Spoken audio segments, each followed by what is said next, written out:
I'm Heather Parks, and I'm here with Natalie Roberts. We're two of the coaches from Loving Difference. We're going to bust some of the biggest myths about neurodiverse relationships which we had when we started this journey, and that we've realised aren't true, and that were preventing us from recovering and having the relationships with our partners and children that we so desperately wanted. Over the next few videos, we want to dispel these myths and bring you hope that absolutely things can change. We'll be unpacking all of these and more inside Reignite and giving you the hope and agency you need. So, Natalie, let's bust the first myth. Over to you. Yes, let's get myth busting.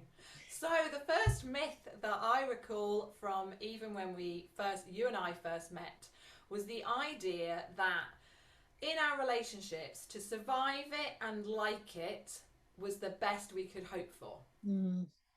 And what I've subsequently realised is that's not true. So loving it, thriving in it, were actually not part of anything I read about. They were not part of the possibility that we were hearing about. So, which was really depressing. I think I remember just thinking, oh. So we want to tell you that actually the impact of unknown neurodiversity in your relationship is reversible and that you can thrive. So we want to give you that hope and the possibility of that being true, because it's absolutely been true for us. I think in that myth is something that's really helpful to recognize, is that in all relationships there's a level of difference. Okay, and I often talk in my coaching practice about the fact that in neurodiverse relationships the seesaw of difference is bigger. So whereas in typical relationships, maybe where there's not much difference between people, you're on a little seesaw like this and you bob about a bit and you have your ups and downs, but they're not too bad and they don't create too much of a problem. Or they do, but you know, for those of us, those of us in a neurodiverse relationship, or in other kinds of relationship where there's a high degree of difference, that could be multicultural, or there's other places where there's more difference. It's like our seesaw is here. Our seesaw is here, and we have a bigger swing of difference. Okay? So when there's more difference, the seesaw, the ups and downs of the seesaw can be bigger. And we may just not have been aware of that until we know about neurodiversity. So that's one thing, the seesaw of difference. When we know about that, we can travel everything in a very different way. And the other thing is that 80% of the issues that we are experiencing in our neurodiverse relationships are normal relationship stuff. Yes, there's a layer of neurodiversity that brings specific challenges. But if we are attributing all of the problem and all of the issues to the fact that we're in a neurodiverse relationship, we are missing 80% of the issues and 80% of what's really creating a lot of the challenges. So for Heather and I, and for many other people, what we'd start to realise is some other things related to that kind of destabilise relationships or create unhealthy relationships are at play, which include boundaries, our well-being, how much we're living in alignment with who we are, codependence, all sorts Communication, parenting differences, work, what's happening in work, all the usual stresses of life, our different capacities. We might be introverted, extroverted. You know, there's lots of other things going on in our relationship, and we can be blind to those unless people start pointing us to some of those things. So in Reignite we look at all of that, neurodiversity and all of that, so that we can be doing that and having a better experience, different stuff to see. Yeah. Heather, anything to add? Yeah, no, just great. And, you know, different defense modes, different experiences, different beliefs and different values. We know all of these things feed into why relationships can be a struggle, don't they? So, and we just really want to help people find these different landmarks, really. So, Natalie, let's kind of bust myth number 2. Yeah, myth number 2. So I love this one. So the myth is that a happy relationship will make a happy me. Yeah? Yeah.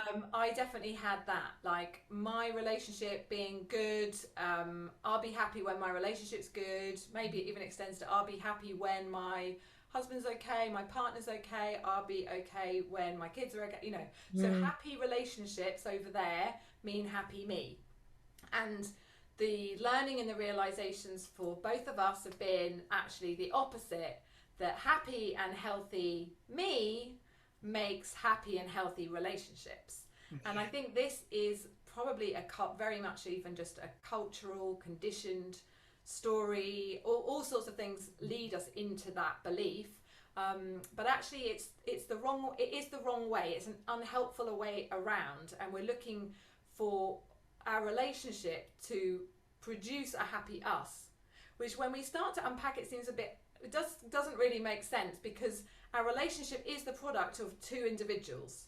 So our relationship is only going to be happy and good and wonderful to the extent that we are happy and good and wonderful, because we bring that into the relationship. Well, whoever we are, we bring into the relationship, and it becomes the concoction of that. So the better we are, the more we bring that into the relationship in a really healthy way, we have then the tools and everything to create happy relationships. Yeah, so reversing that. So being more you, recovering yourself, knowing who you are, making decisions aligned with that in a way that might feel impossible at the moment. Certainly it did for me. That whole thing felt completely impossible and scary in the beginning. But being yourself, 100% more and more of you, and creating the capacity in yourself is going to create the best and the changes in your relationship. Anything else to say about that? I just think it's a really good phrase. If you find yourself, ever thinking that I'll be happy when, you're really cheating yourself out of life. And I think we really want to change that into I can be happy now. Natalie, bust that third myth. Okay, the third myth. So the third myth that Heather and I believed at the beginning of all of this was that neurodiversity itself was to blame. That was the main issue, and really I needed my partner to change. That if that happened, then things would be better, I would be better, and so we needed something over here, somebody over here to change. So busting this myth, what we start to realise, if we're open to it, is that we've both been playing a part in how come the relationship has become as disconnected as it has. It's allowing ourselves, or inviting in some openness to recognising and acknowledging that we both have some part to play. And the more we can do that, the more we actually bring agency to ourselves, just by nature of acknowledging that, okay, there's some things I've been doing that haven't been good. And we have complete agency and power with potentially new insights, perspectives, tools to change those things.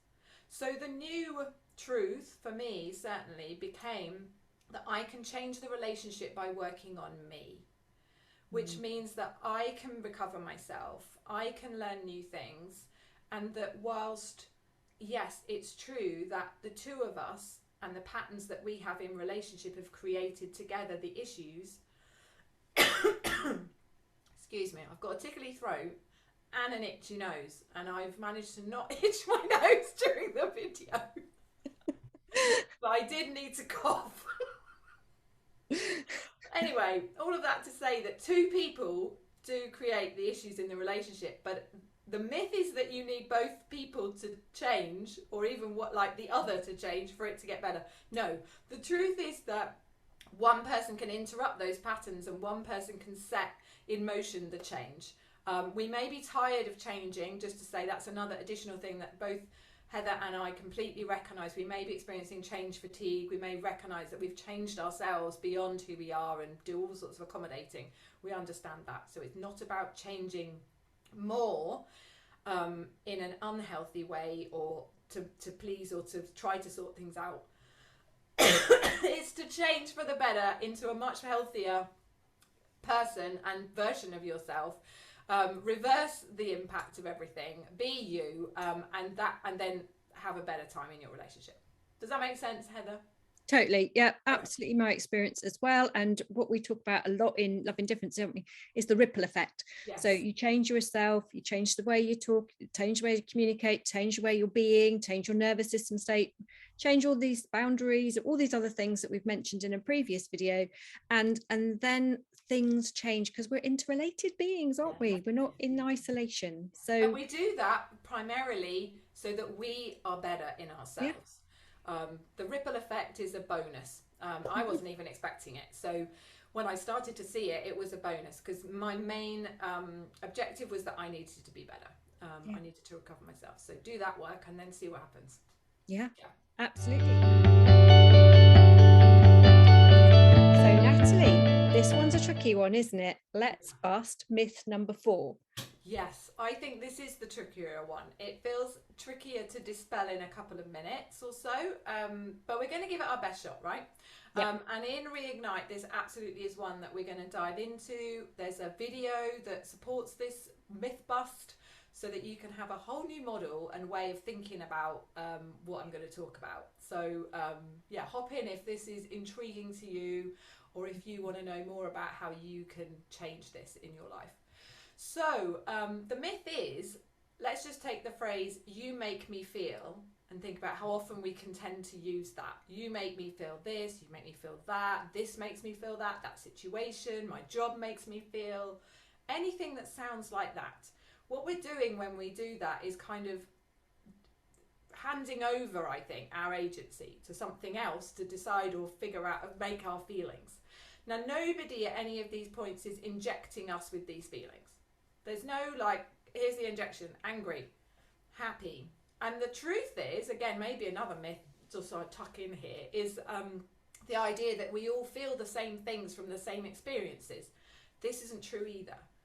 So there must be something else going on if we don't actually all feel the same in the same situation, all right? So if that's the myth, you make me feel is the myth, then the myth bust is to actually say, I decide how I feel.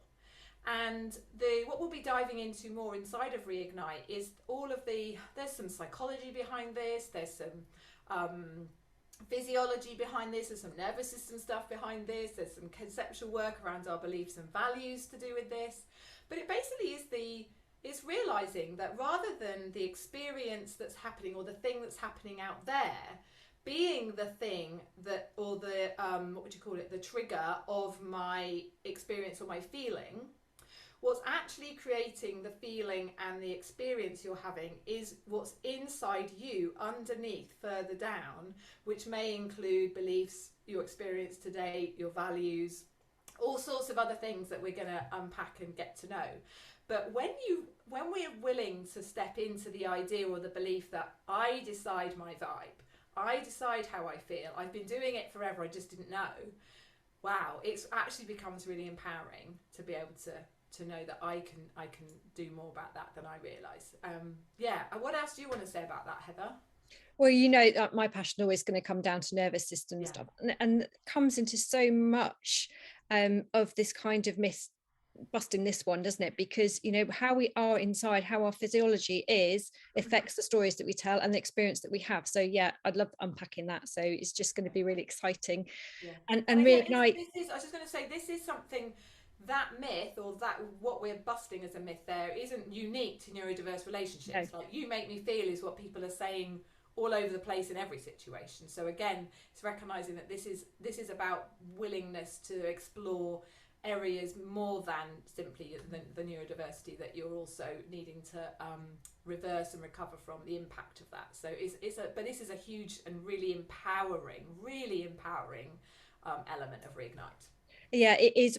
That's exactly it. It does give you the power back to actually realize that you can create something different. You can do this, and it doesn't matter what else is going on around you. We can do it even from within the same set of circumstances, and I think that's a really important message.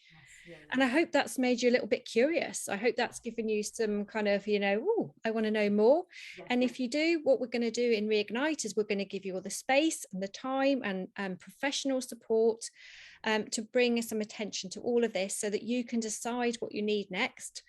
In Reignite, we share the landmarks of a new map so that you can reset to your compass. And we're going to give you the steps for a new route to happiness. And we know the lay of this land. We hike it every day. We know the way, and we want to show you. So we'd love you to step on the path with us, and somewhere around this video there'll be a link so you can hop in. There'll be some more information, and you can contact us with any questions you might have. And we just really hope that you'll join us.